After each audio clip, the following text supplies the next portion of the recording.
On today's show, Are the Cavaliers done? Is KD the best player in the world? And are you a smart guy? Trey talks to Richard Jefferson and Channing Frye about famous duos. And Steph Curry counts sheep in our favorite Game 2 moments. It's Monday, June 5th. The starter starts now.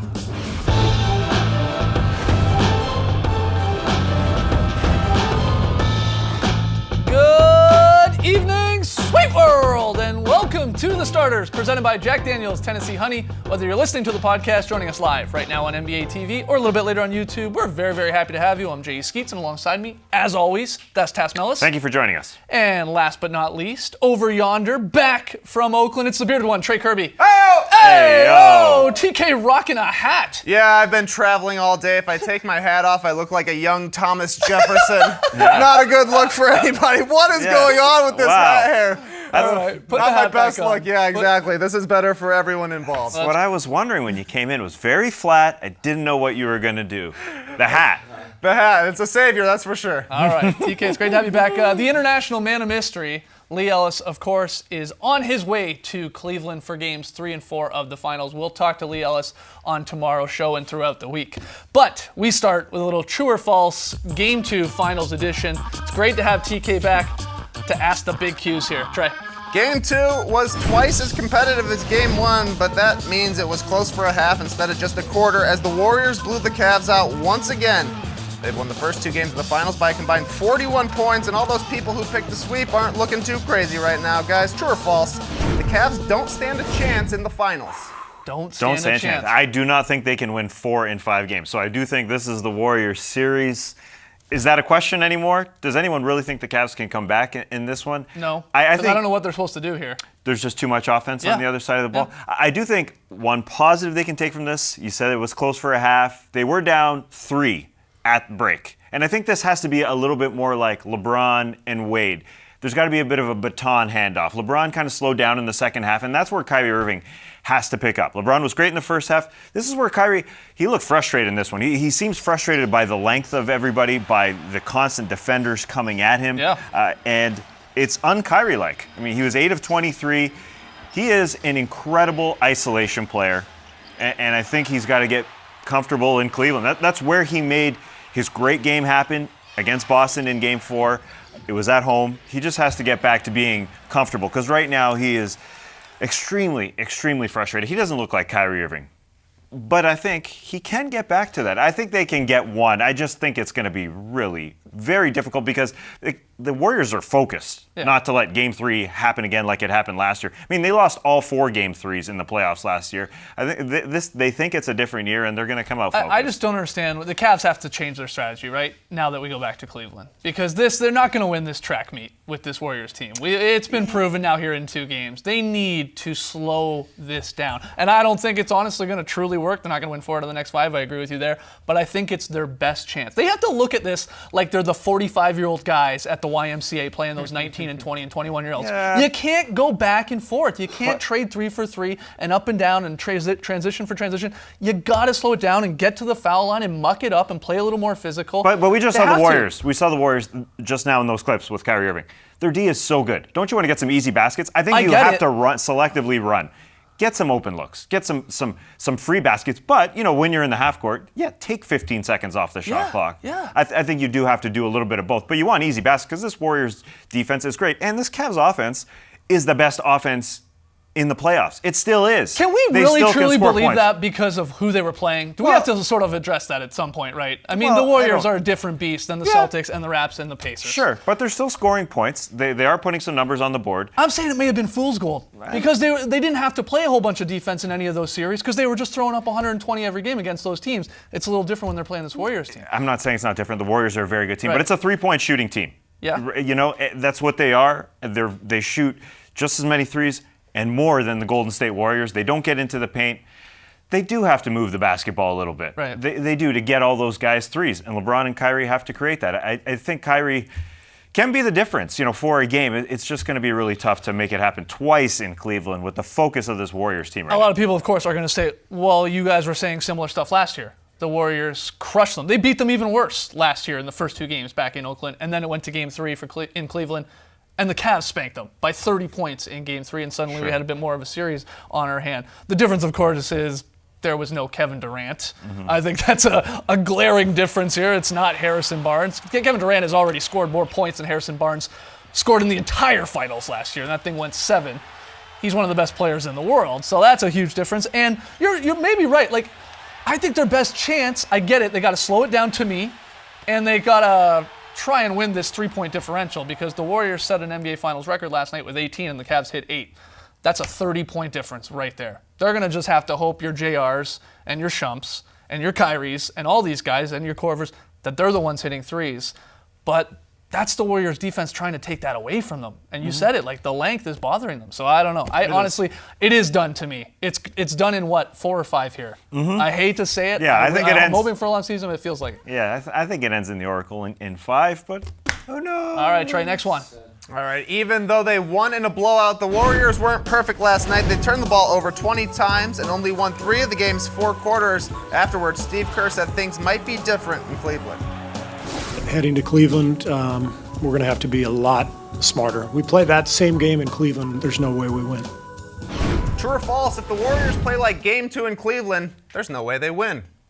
I agree. I do think at half, when they're up 3 points, the Warriors are. Flip it. Let's say we're in Cleveland here, and 15 of those live ball turnovers that they had, 15 of the 20 turnovers were live ball, are in Cleveland, and you have a ruckus crowd happening when a 3-ball goes down. Home court advantage means something in this league. Sure. And yeah, they could definitely pull it out. Yeah, 20 turnovers. Steph Curry had 8. I think that's actually a bad side for Cleveland. He's not going to have that many turnovers again, is he? I think that's unlikely. Draymond Green only plays 24 minutes. And you said the role players. I mean, that definitely changes when you go home. J.R. Smith has had a total of 3 points through 2 games. That's some crazy stuff. But last year, he only had 8 through 2 games, and then turned it on. He had a breakout performance in Game 3, right? He had 5 threes in Game 3. And he went for 20 and then 10 in Games 3 and 4. So the role players, and a Darren Williams who went 0 for in this one, have to turn it around somewhat. I mean, we're talking about a game here. This is the Cleveland Cavaliers. It's very difficult to say they're not going to get a game. Yes, but then you look at last night, and look, going into the fourth quarter, I tweeted this. There was a lot of the Cavs played much better than they did in Game 1 because going into the fourth quarter, it was a somewhat close game because you had the Cavs killing the Warriors in points in the paint. They had less turnovers. LeBron already had a triple-double. There were a lot of positives, but they were still, at that point going into the fourth, they were still down 14 points. What are you supposed to do? And that's why you really got to slow it down. I think it comes back to this. They keep getting killed here in this third quarter in the second half. Because it's a track meet. It's back and forth, back and forth. That plays into the Warriors' hands where I think you could visibly see, you correct me if I'm wrong, LeBron started to get a little gassed. Yep. Some of those older Cavs players like Kevin Love and their older guys, they started to get a little gassed. That's another reason just to slow it down, to give yourself a better chance in the third quarter when the Warriors crank it up usually. I don't disagree with that, but let's stick with that track meet analogy. The baton needs to be passed from LeBron to Kyrie. Kyrie needs a little bit of a better performance. I mean, this team is built around superstars, and Love has done a great job. And he's obviously banged up. He's waddling around there, not just when there's an exercise band around his ankles, but when he's out there because he's hurt. LeBron's done an incredible job. Pass that baton. Kyrie's got to do something in the second half. But again, role players are going to change. Sean Livingston, Ian Clark hit 4 shots each. Is that going to continue? Yeah, it does. It does a little bit. My question is, last year the Cavs thought, we're down 3-1. We just got to get 1 in Golden State. We just got to get this one, then we got to go home. I'm sure they're thinking the same thing. We just got to get 1. We just got to get Game 3. But you're probably not going to get 2. That's the issue. It just doesn't look that way. It doesn't look like it right now. All right, Trey, final one. Speaking of superstars, upgrading from Harrison Barnes to Kevin Durant seems to be working out as KD dominated again last night, posting 33, 13, and 6 with 3 steals and 5 blocks. It was the kind of performance that led Paul Pierce to say post-game that Durant may be the best player in the world today. Guys, true or false, Paul Pierce is right. Kevin Durant is the best player in the world. No, Paul Pierce is salty. Oh, salt Pierce. He likes Give him a little salt. pepper, put a little flavor on everything like that. He's salty. We went in 5 days from is LeBron better than Michael Jordan as the greatest player alive to suddenly KD's the best player in the world. Hey, Paul Pierce didn't say that. Paul Pierce is right that KD has played better I think on both ends of the floor in the first 2 games, yeah, for sure. But Paul Pierce is saying this because he's got some history with LeBron James. LeBron James has knocked him out of the playoffs 3 straight times, or last 3 straight times they played, and he hung that 49 on him when Paul Pierce said he could defend him. Yeah, and Paul Pierce is doubling down on this. What's he supposed to do? He says the truth hurts. A couple emojis. I'm glad he figured out emojis. But yeah, this to me is just this is a former player that's saying, no, I think it's this guy because that guy sort of owned me. Yeah, when you look throughout NBA history, former players will never anoint a guy that beat them. That's just not how it works. No. That's the competitive nature of guys. Do you think Kevin Durant is the best player in the world? I've been calling him the best scorer in the world even before we started talking about LeBron. I do think he's the best scorer in the world. I think he's unstoppable. Okay. But I do think LeBron is the better all-around player. He's a better playmaker. He is a better defender, one-on-one defender. He's obviously a more physical player. The thing that Kevin Durant has right now is a Steph Curry and MVP who is producing. He just has too many guys that are producing around him and can play defense for him. LeBron doesn't have a Clay. LeBron doesn't have a Draymond Green. LeBron doesn't even have an Andre Iguodala right now. Yeah. So that's the issue. This team is far better, so Kevin Durant bears the fruit of that, although obviously, to me, he's unstoppable scoring the basketball. So, since 2014, I've thought he is the best scorer in the world, inside, outside, at the rim because of his height. I think the reason Paul Pierce, another reason maybe, and other people are saying this though right now, is because his defense is on another level right now. Kevin Durant's. It's amazing. We saw in game 2, Draymond Green, he's in foul trouble for a good chunk of this game. It didn't matter. Kevin Durant was suddenly their small ball center. The guy's a giant, but with his wingspan. But he was Draymond Green, making things difficult for LeBron when he was driving, deterring shots, blocking shots. He is locked in. The 5 blocks, 3 steals. 5 blocks, 3 steals, almost a 5x5. But just a little 2-game sample there. LeBron, what did LeBron do in the finals so far that has made you think, oh, he's lost it? Come on. Putting up a Maybe in a couple of years, there is a 4-year gap between them. Yeah, that's true. All right, got to take a break. When we come back, Trey talks to a couple Cavs.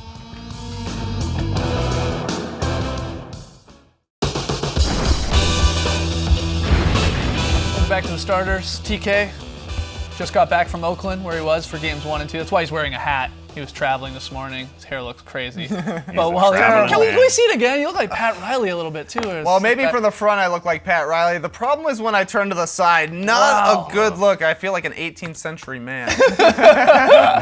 With a flow in the back, smashed down on the top. Come on. All right, put the hat back on. But while you were out in Oakland, you had a chance to catch up with a couple Cavaliers. Yeah, Richard Jefferson and Channing Frye are the biggest duo in NBA podcasting since you two guys, actually. Thank you. So that's why I had them break down who is who in some other iconic duos. What's up, guys? I'm here with the Cavs, Richard Jefferson and Channing Frye. Last time I saw you guys, Richard, you were the reigning king of NBA Snapchat.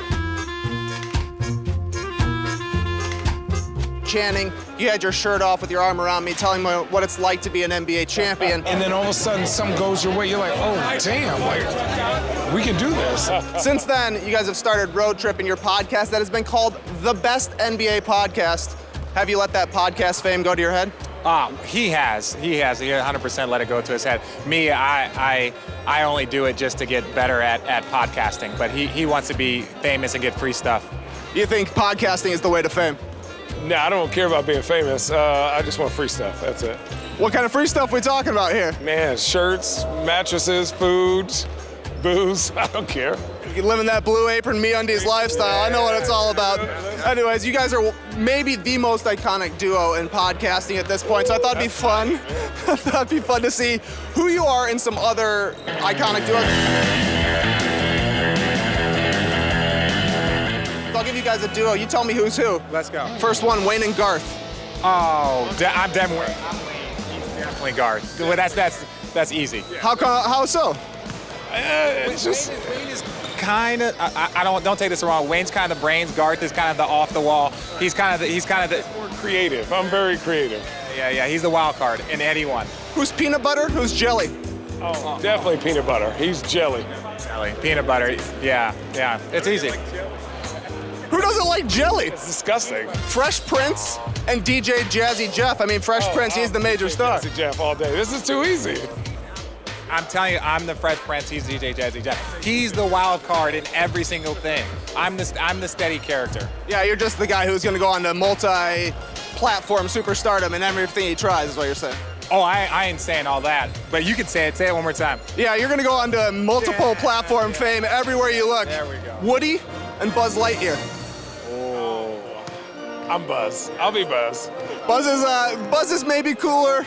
Woody, kind of the calm guy, I suppose. That's it. I am the steady one. You're gonna have to go like Simon or Garfunkel. Like new. Seriously, you're gonna have to go something a little bit deeper because these are easy. Who's Netflix? Who's chill? There we go. He's Netflix, I'm chill. Last one. Who's Stone Cold Steve Austin? Who's The Rock? I'll take Stone Cold. Oh, you wanted The Rock though. I did want The Rock, but it's like that pyramid game, I think. Yeah, he's more of the wild card badass. I'm more of the Rock, I would say that.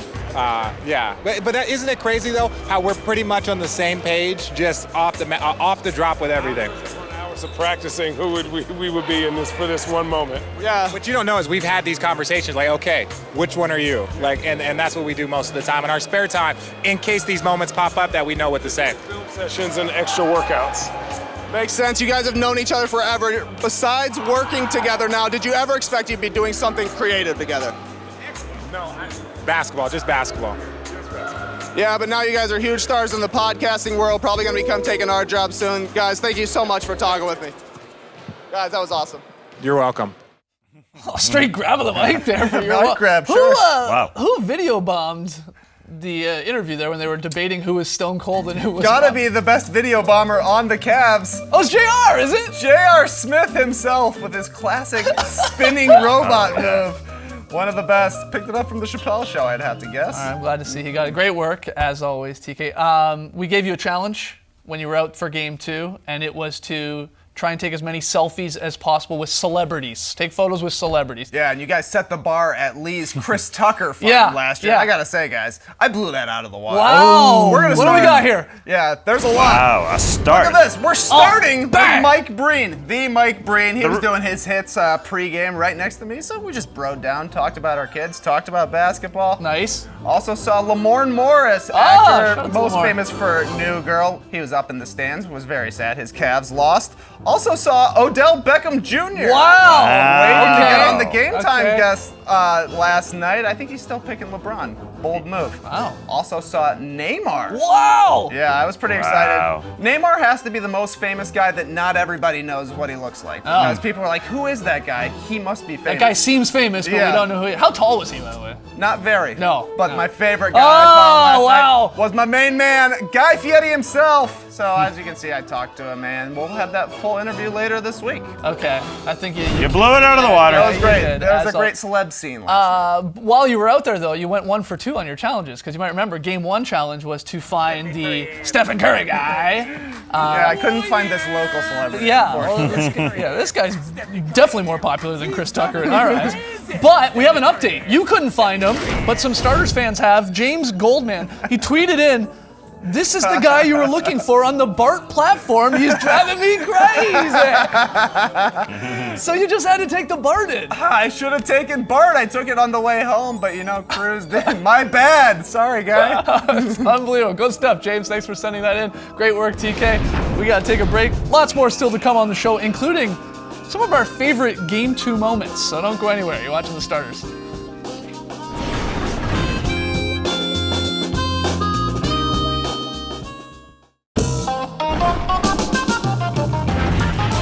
The Starters on NBA TV is brought to you by Jack Daniel's Tennessee Honey, proud partner of the NBA. Do your friends proud.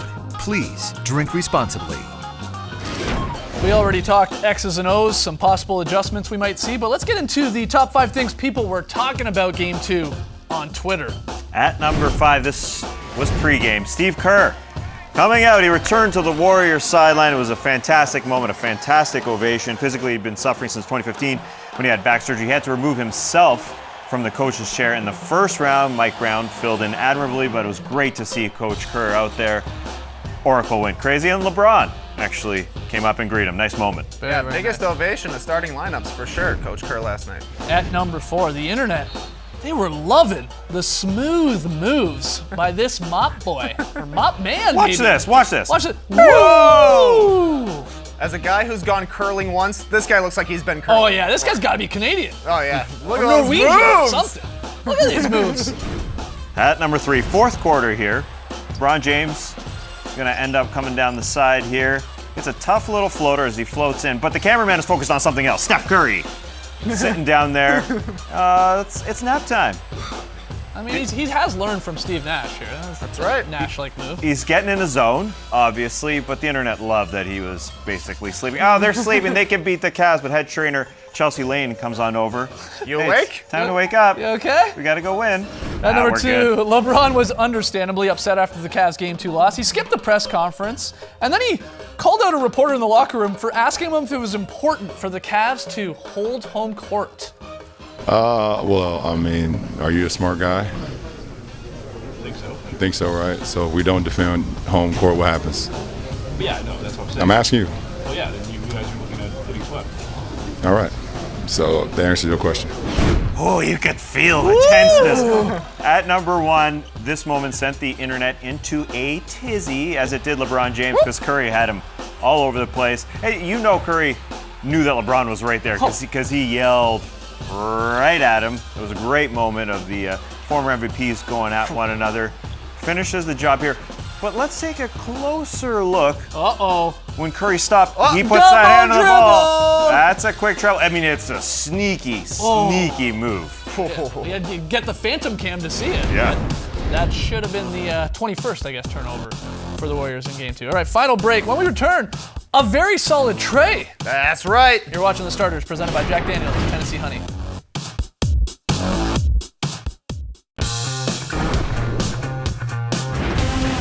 Back with The Starters. Lily's in Cleveland. So, Trey, why don't you give us a very solid Trey? I didn't watch every assist, but I did see this one in person. A beautiful tic-tac-toe play goes from Steph over to Draymond to Zaza, who finishes with a nice little layup, and that's what I call a very solid Trey. It was quite solid. Nice tip of the cap. A little tip of the cap to you. Now it's time for the fan of the night.